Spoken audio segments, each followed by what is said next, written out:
troisième chapitre de notre retour sur enquête, ça va être les violences policières, avec une enquête de Pascal Pascariello, publiée hier soir sur notre site. Pendant que Pascal va nous rejoindre, on va écouter un petit florilège de la parole de l'exécutif sur le sujet. En revanche, il y a des gilets jaunes qui disent aussi qu'il y a des violences commises par les forces de l'ordre. Est-ce que celles-là resteront impunies? Moi, je ne connais aucun policier, aucun gendarme qui est attaqué des gilets jaunes. Par contre, je connais des policiers et des gendarmes qui utilisent des moyens de défense de la République, de l'ordre public. Et vous savez, il n'y a pas de liberté sans ordre public. Et donc, quand elles sont effectivement acculées, elles utilisent des moyens. Mais naturellement, je n'ai jamais vu un policier ou un gendarme attaquer un manifestant ou attaquer un journaliste. À l'inverse, j'ai vu des manifestants attaquer systématiquement nos forces de sécurité et attaquer aussi des journalistes. On l'a vu dans ce département, on l'a vu dans la région, je pense aussi à eux. Moi, j'aime pas le terme de répression parce qu'il ne correspond pas à la réalité. Et d'ailleurs, je vous invite à me présenter beaucoup de régimes autoritaires répressifs où ces débats sont possibles. Il y a des gens qui ont manifesté, mais il ne faut pas faire de caricature et je refuse cette approche-là. Nous sommes dans un état de droit. Ne parlez pas de répression ou de violence policière. Ces mots sont inacceptables dans un état de droit. Après des semaines et des semaines, moi je constate qu'il n'y a aucun mort à déplorer du fait des forces de l'ordre. Donc vous me parlez de répression, je vous dis c'est faux. Je vous dis il y a des choses et il y a à chaque fois un contrôle. Et je suis attaché à cela. Vous évoquiez les violences policières. Moi, je recule ce terme. Parce qu'on est dans une démocratie dans laquelle les seuls titulaires de la violence... mais c'est le terme de violence policière sémantiquement parlant. Qu'il y ait de la violence qui s'exerce par l'État. C'est une violence qui est légitime parce qu'il faut bien, dans un État, qu'il y ait des policiers pour poursuivre les voleurs. Quand celle-ci est proportionnée. Et donc, évidemment, la question, c'est l'usage de la force. Est-ce que c'est bien discriminé? C'est-à-dire, qu'est-ce qu'on fait les bons choix quand on fait usage de la force? Et ensuite, est-ce que, quand ces choix-là sont faits, est-ce que les choses sont bien proportionnées? Et ça, c'est un débat qu'on peut avoir. Et d'ailleurs, vous savez quoi? Depuis la crise des Gilets jaunes, nous l'avons. Parce que cette crise des Gilets jaunes... Est-ce qu'il y a eu des condamnations de policiers? Il y a des enquêtes qui ont eu lieu, elles se font sous l'autorité du parquet. Le service enquêteur qui a été désigné, c'est l'IGPN dans la grande majorité des cas. Et donc, il y a des enquêtes qui sont menées.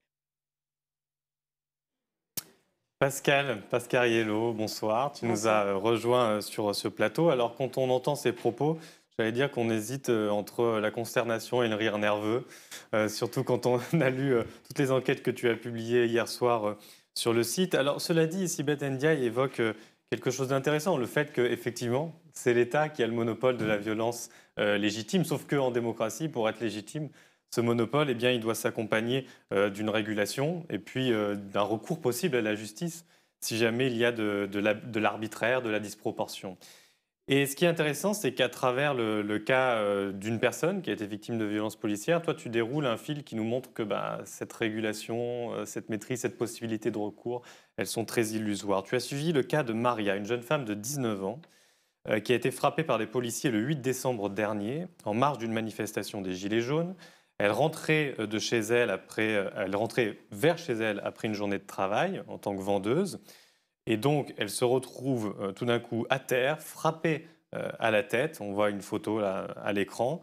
Les séquelles, ce n'est pas seulement celles qui sont après son traitement par les équipes médicales, mais c'est des séquelles qui durent.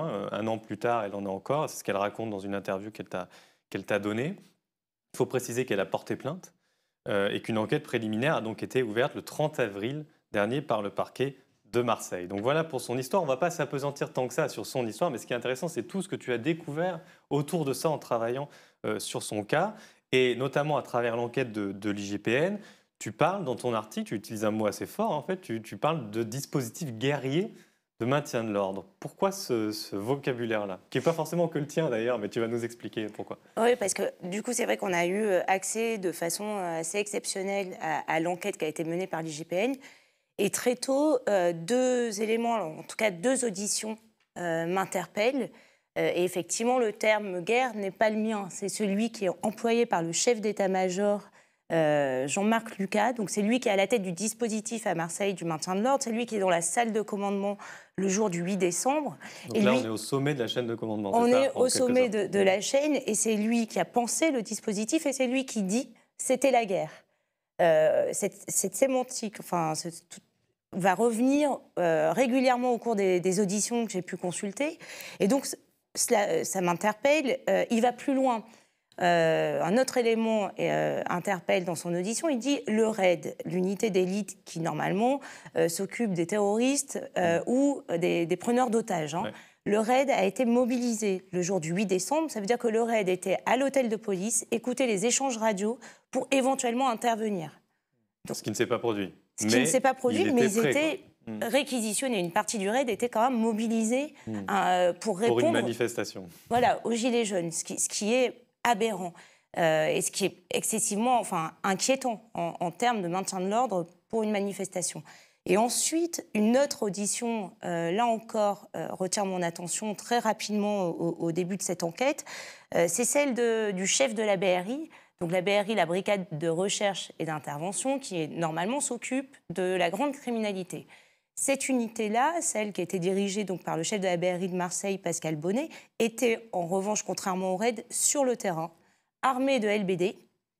Et donc c'est les lanceurs de balles de défense, hein, ce qui cause les blessures, évidemment. Et d'ailleurs, Maria, avant de se faire rouer de coups, a été touchée par un tir de LBD. C'est pour ça qu'elle s'écroule à terre, puisqu'elle a été touchée à la jambe. Et donc, cette unité était présente pour le maintien de l'ordre. Et le chef de la BRI, dans son audition, dit, et je le cite textuellement, la BRI a participé à l'effort de guerre. On va voir la citation là. Dans le cadre du mouvement des Gilets jaunes, à l'appel de la Direction générale de la police nationale. Donc là, je suis plus qu'interpellée. Je me dis, donc ça voudrait dire qu'il y a eu un appel au niveau national. Ça veut dire que c'est pensé par le ministère de l'Intérieur ou par le directeur général de la police nationale. Là, j'enquête, je demande à plusieurs sources de vérifier. Et effectivement, on a une note qui date du 5 décembre, qui est signée du ministère de l'Intérieur et de la Direction générale de la police nationale, qui appelle à une mobilisation de l'ensemble des policiers, des unités de police, parmi lesquelles le RAID et la BRI. Donc, c'est-à-dire que la chaîne de commandement policière et la chaîne politique, vraiment, ont cette rhétorique et cette mise en place d'un dispositif guerrier. Voilà, et donc ils mettent en place un dispositif qui est complètement aberrant et pour répondre à un mouvement social. C'est le RAID et la BRI, c'est voilà, rarement vu, et même des policiers m'ont expliqué qu'eux-mêmes étaient inquiets. Et d'ailleurs, au même moment, le 8 décembre, il faut savoir que la BRI à Montpellier intervient également et tire au fusil à pompe. Voilà, donc voilà quelles sont les conséquences. Et effectivement, ce dispositif guerrier a évidemment des conséquences. C'est-à-dire qu'au cours de l'enquête de l'IGPN, on se rend compte qu'il y a 80 tirs de LBD ce jour-là à Marseille, et 70 ont été tirés seulement par 3 agents de la BAC. Ça veut dire qu'ils font chacun 20 à 25 tirs, et c'est en termes d'heures aussi, c'est intéressant, en moins de 6 heures. Donc et l'un des agents de la BAC auditionné, un des chefs de la BAC auditionné à Marseille, explique avoir tiré sur des cibles en mouvement, ce qui n'est absolument pas réglementaire, sans savoir si elles sont touchées ou pas, sans les interpeller, donc il tire dans la foule. Ce qui est gravissime et absolument interdit dans l'usage du LBD. Par ailleurs, ça a aussi des conséquences, ce dispositif guerrier, parce que les policiers prétextent toujours être victimes eux-mêmes de la violence des manifestants ou de jets de projectiles. Alors, quel est le bilan aussi de cette journée? Parmi les policiers, on a 2 blessés, dont un qui, en fait, tombe tout seul dans sa course.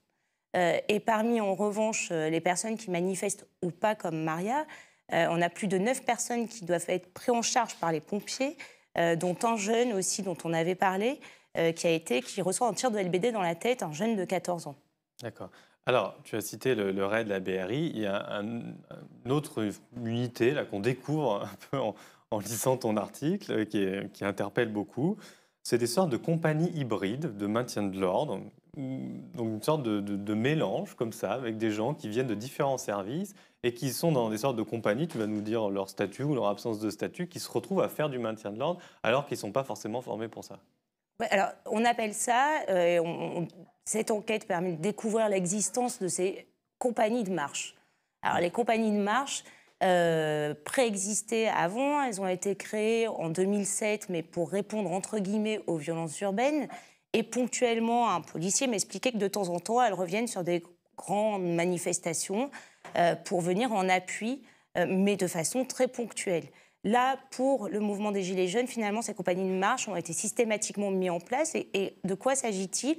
En fait, et c'est à l'appel encore du ministère de l'Intérieur, c'est ça qui en découle finalement, c'est la reconstitution de ces compagnies de marche où on retrouve des agents qui viennent des bureaux de plainte. Donc il y a une audition, par exemple l'audition d'une policière qui explique « oui, moi d'habitude, je travaille dans les bureaux de plainte, c'est pas trop mon truc, le maintien de l'ordre ». Vous avez aussi, par exemple, les policiers qui sont en charge de la sécurité des transports en commun et des trains. Là aussi, ils n'ont rien à faire sur le terrain. Pourtant, ils y sont.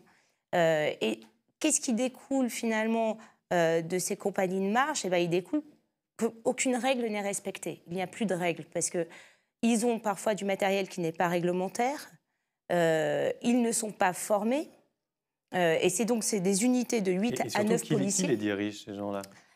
Des commandants, mais qui ne sont pas eux-mêmes formés. Par exemple, cette personne qui est en charge du bureau des plaintes, elle est à la tête d'une compagnie de marche. Et elle dit elle-même... j'ai pas vraiment donné d'instructions. Donc, ils sont hors commandement, on ne sait pas où ils vont, on ne sait pas ce qu'ils font, et même le chef d'état-major explique que ce sont des compagnies qui ne sont pas aguerries au maintien de l'ordre, et qu'effectivement, on n'arrive pas à savoir où elles vont au cours de la journée. Ce qui est gravissime, et on a même un mail et un échange de courrier pour une commande de matériel qui est faite par l'unité qui s'occupe des transports en commun. Vous avez un brigadier chef qui dit voilà, on aimerait bien tel matériel qui n'est pas réglementaire. Ce sont des casques de skate, ce sont des gants non homologués police. Tout ça pour être discret et pour être le moins identifiable possible. Et il demande également à être formé au maintien de l'ordre. Cette demande, en plus, est faite en février, donc a posteriori, ce qui prouve qu'effectivement, il n'y a eu aucune formation. Et que dit le commandant à la tête de cette unité? Il valide cette commande, alors qu'elle n'est absolument pas réglementaire. On l'a dit, l'IGPN a été saisie du cas des violences commises sur Maria. Tu as identifié plusieurs anomalies. On va essayer assez rapidement de les brosser. D'abord, il y a un caractère très tardif en fait, de cette enquête. Quelles conséquences ça a en termes de résultats de l'enquête? Alors, en termes de résultats de l'enquête, c'est quand la plainte est déposée après 2 refus par des commissariats, ce qui est là aussi illégal, et qui n'a pas été contesté par le ministère de l'Intérieur. Donc la plainte est très tardive et on n'a plus de vidéosurveillance de la ville. Elles ont été écrasées. On n'a plus non plus d'enregistrement des échanges radio de la police. Acropole, pareil, au bout de 2 mois, c'est effacé. Et il y a quelque chose, un élément qui interpelle très tôt dans cette enquête et qui prouve la partialité de l'IGPN. C'est vraiment une preuve patente, c'est que normalement, il y a des comptes rendus informatisés de ces journées d'opération de maintien de l'ordre. Ça permet de tracer tous les mouvements de l'ensemble des unités de police. Et là, étonnamment, le compte rendu informatique est tronqué entre 14h et 22h. Maria reçoit le tir et se fait tabasser aux alentours de 18h40. C'est absolument tronqué. Il y a une audition de la personne qui est en charge de ce fichier informatique qui s'appelle le fichier Pégase et qui explique clairement, cette fonctionnaire de police dit « ça fait 2 ans et demi que je travaille dans ce service, je n'ai jamais vu un tel trou, un tel problème sur les comptes rendus ». Et elle va plus loin, elle dit « ça ne peut pas être un problème informatique ». Que dit l'IGPN au procureur dans ses conclusions? Elle dit « il manque ce compte-rendu, mais ça s'est déjà produit et c'est un problème informatique ». Elle en reste là, elle ne va pas plus loin. Non. Il y a un autre problème dans l'enquête, on va terminer là-dessus, c'est la proximité que tu observes dans les documents entre la personne qui mène l'enquête et puis les personnes qu'elle interroge. Et ça a des conséquences ensuite dans la protection qui est faite d'agents qu'on pourrait soupçonner d'avoir commis les faits. Est-ce que tu peux nous donner l'exemple en fait, le plus marquant de cette proximité? Alors, déjà, il faut signaler que c'est l'antenne IGPN de Marseille qui est en charge. Ce n'est pas délocalisé. Voilà, ce n'est pas délocalisé, puisqu'il y a d'autres antennes comme Paris, Lyon, qui auraient pu être saisies, en dehors du fait que l'IGPN en soi la question de la partialité de l'IGPN, évidemment, se pose en général pour toutes les antennes de l'IGPN. Au-delà du lieu géographique. Voilà. Mais déjà, ce n'est pas délocalisé. Et on retrouve un échange de mails qu'on a publié entre la commissaire Lorraine Capelle, en charge de l'enquête pour l'IGPN, et le chef de la BRI, Pascal Bonnet, un échange qui est très inquiet, qui interpelle, parce qu'elle lui dit « Est-ce que tu peux m'envoyer les photos de ton unité floutées ? Pourquoi flouter à ce stade ? Il n'y a aucune raison de les flouter. Qu'on puisse les disculper compte tenu de leur tenue vestimentaire.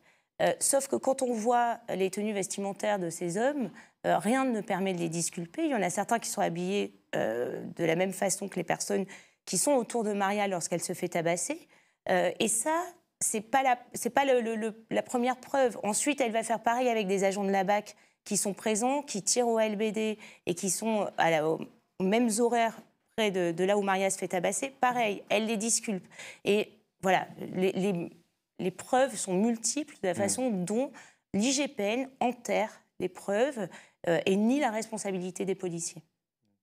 Écoute, on te remercie Pascal et on renvoie bien entendu à tes articles sur le site. Merci d'avoir suivi ce retour sur enquête. Restez avec nous, on va réaménager un petit peu le plateau pour pouvoir se retrouver aux alentours de 20h30 à peu près pour le grand débat sur les soulèvements populaires pour la démocratie dans le monde.